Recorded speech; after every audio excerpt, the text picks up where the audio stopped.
આ તરફ ભાવનગરથી મહત્વના સમાચાર મળી રહ્યા છે। ભાવનગર ખાણ ખનિજ વિભાગ દ્વારા જિલ્લામાં જે ખનિજ માફિયાઓ છે તેની સામે કાર્યવાહી કરવામાં આવી છે।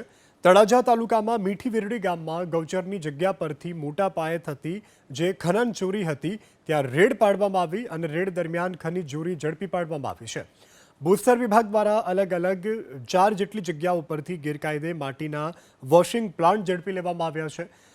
जो रेडनी कार्यवाही दरमियान ज कुल 13 लाख રૂપિયાનો मुद्दामाल પણ कब्जे કરવામાં આવ્યો છે। ખનિજ વિભાગ દ્વારા અશ્વિન ડાભી, અશોક દિહોરા અને નરસિંહ ડાભી નામના ખનન માફિયાઓ વિરુદ્ધ કાર્યવાહી હાથ ધરવામાં આવી છે। તો બેફામ રીતે રાજ્યમાં જે ખનિજ ચોરી થઈ રહી છે તેની સામે ખનિજ વિભાગ દ્વારા લાલ આંખ કરવામાં આવી છે। ત્યારે ભાવનગરમાંથી પણ ખનિજ ચોરી ઝડપી લેવામાં આવી છે। જે ગૌચરની જગ્યા હતી, ગૌચરની જગ્યા ઉપર ખનિજ ચોરી કરવામાં આવી હતી। ખનિજ ચોરોની સામે ખાણ ખનિજ વિભાગે લાલ આંખ કરી છે।